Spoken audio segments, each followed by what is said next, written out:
Welcome dear students.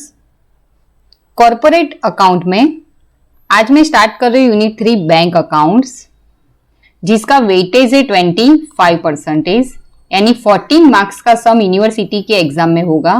कितने marks का? 14 marks. Bank accounts में बेसिकली दो टाइप के सम पूछे जाते हैं। फर्स्ट शॉर्ट सम जो 7 मार्क्स के होंगे,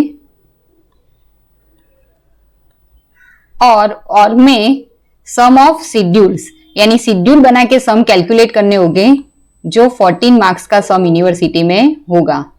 तो हम सबसे पहले शेड्यूल वाले जो सम पूछे जाते हैं वो देखेंगे। सम ऑफ शेड्यूल्स, तो यहाँ पे शेड्यूल ऑफ बैलेंस शीट यानी बैलेंस शीट रिगार्डिंग शेड्यूल के नाम देखेंगे हम। Schedule number 1 is capital, schedule 2 reserve and surplus, schedule 3 deposits, schedule 4 borrowings, schedule 5 other liabilities and provisions. यहाँ पे 1 to 5 जो शेड्यूल है वो कौन से हो गए बैलेंस शीट में? कैपिटल और liabilities regarding. Then after schedule 6 cash and balance with RBI, schedule number 7 balance with banks या फिर मनी एट कॉल या फिर short notice, schedule number 8 investments, schedule number 9 advances, schedule number 10 fixed assets, schedule number 11 other assets and schedule number 12 contingent liabilities. यहाँ पे जो schedule number 6 to 11 है वो कौन से है? Regarding assets.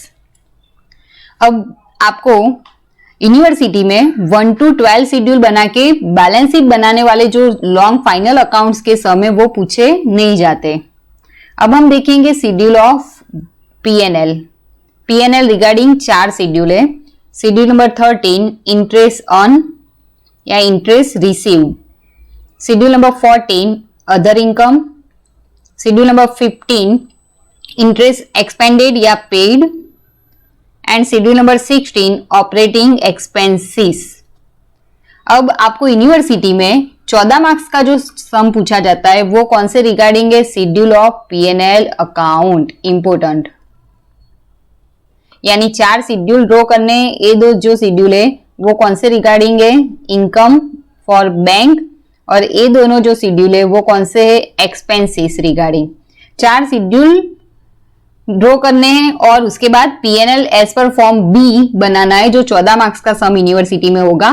तो हम वो देखेंगे शेड्यूल ऑफ पीएनएल, और उसके सम हम नेक्स्ट लेक्चर में स्टार्ट करेंगे।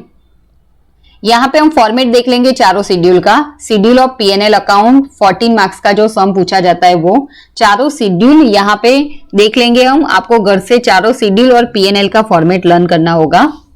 शेड्यूल नंबर 13 इंटरेस्ट ऑन यानी बैंक के लिए क्या इनकम है वो, तो उसमें फर्स्ट आएगा loan interest, second overdraft interest, third cash credit interest यानी loan, overdraft and cash credit यानी एलओसी का इंटरेस्ट। शॉर्ट में हम लिखेंगे लोन, ओवरड्राफ्ट एंड सीसी यानी कैश क्रेडिट का इंटरेस्ट। उसके बाद इंटरेस्ट ऑन इन्वेस्टमेंट, इन्वेस्टमेंट का इंटरेस्ट कहां पे आएगा? Schedule number 13। Then interest on interbank funds वो दिया होगा तो वो भी 13 में आएगा as per income. Then discount receive on bills, bills पे जो डिस्काउंट रिसीव्ड हुआ है वो भी as per income schedule number 13 में आएगा।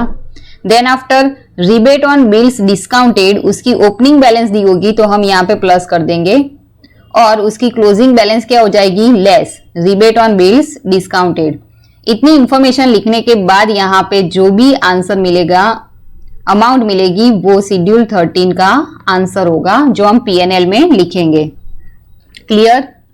Then after schedule number 14, schedule number 14 है अदर इनकम। अदर इनकम में जो शेड्यूल 13 में जो चीज नहीं आती वो यहां पे हम लिखेंगे। Number 1 commission and brokerage, number 2 rent on safe deposit vault, then number 3 profit on sale of assets, कोई भी असेट्स बेचने से जो प्रॉफिट होगा वो अदर इनकम में आएगा। देन आफ्टर सन्ड्री इनकम्स, अब लॉस दिया है loss on sale of assets, तो वो क्या हो जाएगा less loss on sale of assets, यानी यहाँ पे जो अमाउंट मिलेगी वो शेड्यूल नंबर 14 का आंसर होगा।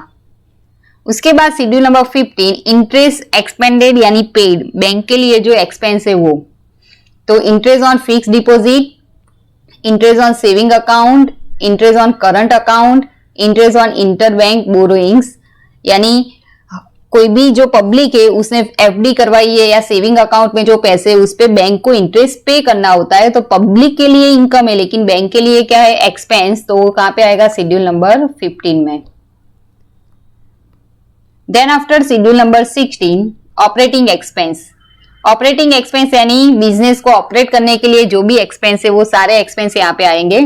Number 1 salary and allowances, then after rent and lighting, printing and stationeries, postage and telegram, depreciation on assets, director's fee, audit fee, legal expense, insurance premium, repairs expense, sundry expense, operating expense, etc. सारे expense हम यहाँ पे लिखेंगे, यानी schedule 16 का हमें यहाँ पे आंसर मिलेगा।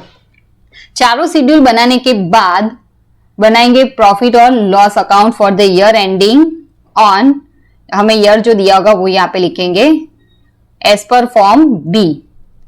पीएनएल का फॉर्मेट हम देखेंगे अब, तो यहाँ पे 3 कॉलम बनाएंगे। First is particular, then schedule number and amount. सबसे पहले हम लिखेंगे इनकम, इनकम में schedule 13 and 14, interest earn and other income, यहाँ पे अमाउंट लिखेंगे। कौन सी अमाउंट, तो यहाँ पे जो हमने शेड्यूल 13 बनाया है उसका जो आंसर मिलेगा वो, और शेड्यूल 14 का जो आंसर मिलेगा वो यहाँ पे हम लिखेंगे पीएनएल में। दोनों का टोटल कर देंगे यानी हमें मिलेगा टोटल इनकम।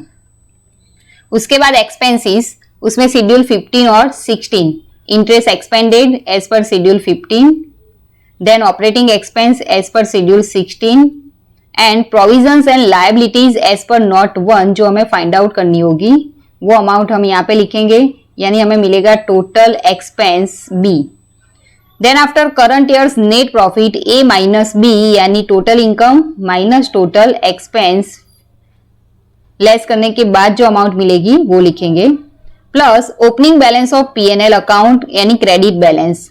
सब में हमें पीएनएल की क्रेडिट बैलेंस दी हुई है, ओपनिंग बैलेंस तो हम प्लस कर देंगे। सपोज डेबिट बैलेंस दिए तो वो क्या करेंगे हम माइनस, उसमें से लेस एप्रोसिएशन। एप्रोसिएशन में 2 चीज लेस होगी, first to statutory reserve and to propose dividend. Propose dividend हमें एडिशनल इंफॉर्मेशन में बोला हो तो माइनस होगा। सपोज ऐसा बोला है कि 10% या 5% प्रपोज डिविडेंड, तो जो शेयर कैपिटल दी होगी उसके हम 10% निकाल के यहाँ पे अमाउंट लिखेंगे।